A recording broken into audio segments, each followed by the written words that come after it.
Leksimizi davamlaştırmaz, hürmetlik vatandaş.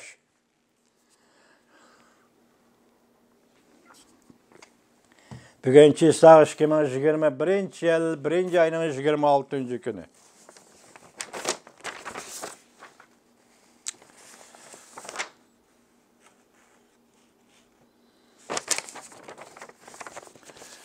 Endiki mavzumunda vatandaş.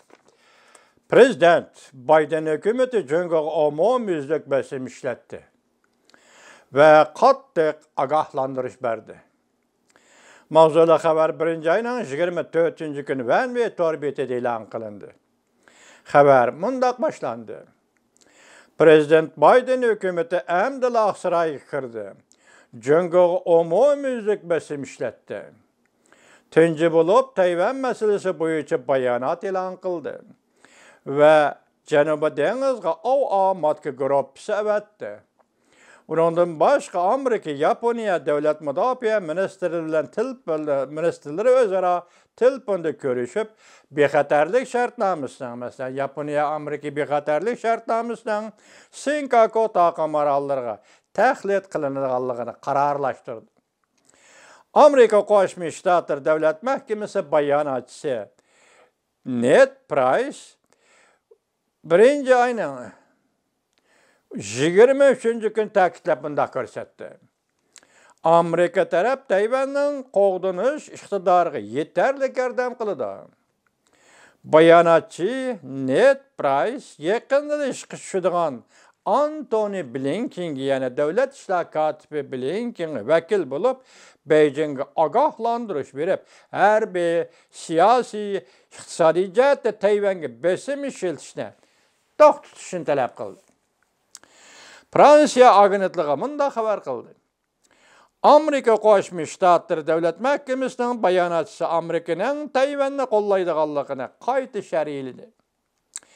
Bundaq ifoda bildirish Prezident Biden hukumati Aqsarayga kirgandan keyin tunji qatam Tayvan masalasi bo'yicha bayonot e'lon qilib ifoda bildirganligidir. Amerika Qo'shma Shtatlar Davlat Mudofaa ministri Austin, Yaponiya Davlat Mudofaa ministri ve Koreya Davlat Mudofaa ministri bilan ko'rishib, Yaponiya Amerika munosabati va Yaponiya Amerika Koreya munosabati hozir mustahkam asos ustiga qurilganligini yana qayta ta'kidladi.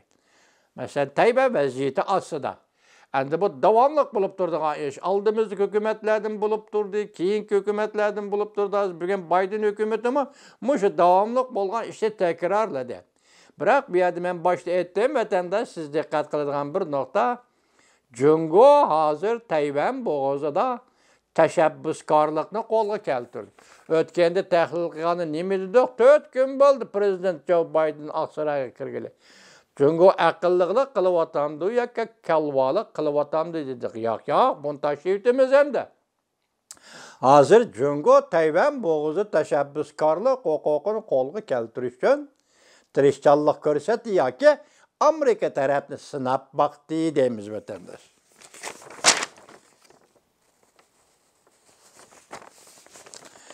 Ana bunun qarta hamda mavzu diqqat vatandosh.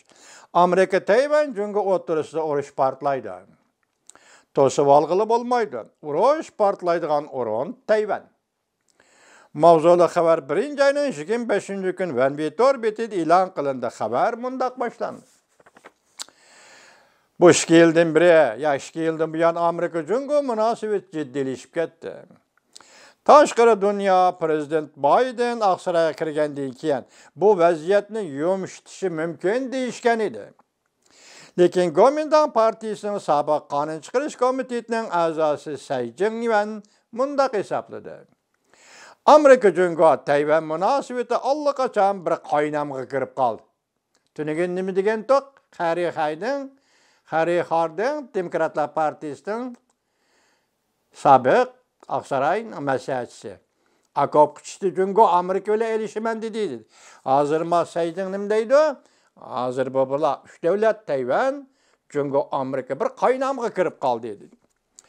Bu uruş qaynimidan əməldən qaldırğılı olmaydı. Bu uruş qaynimini əməldən qaldırğılı olmaydı.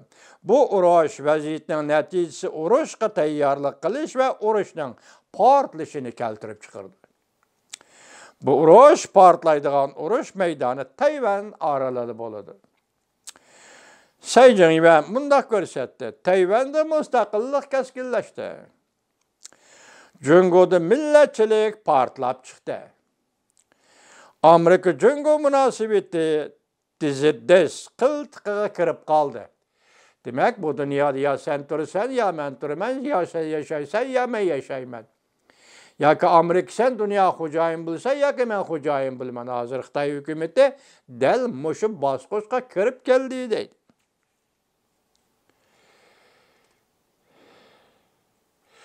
Amerika-Jungo munosabati diz qiltiqiga kirib keldi. Amerika Tayvan markasi bilan Jungoga qarshi turdi va Jungo kompartiyasi qarshi turdi.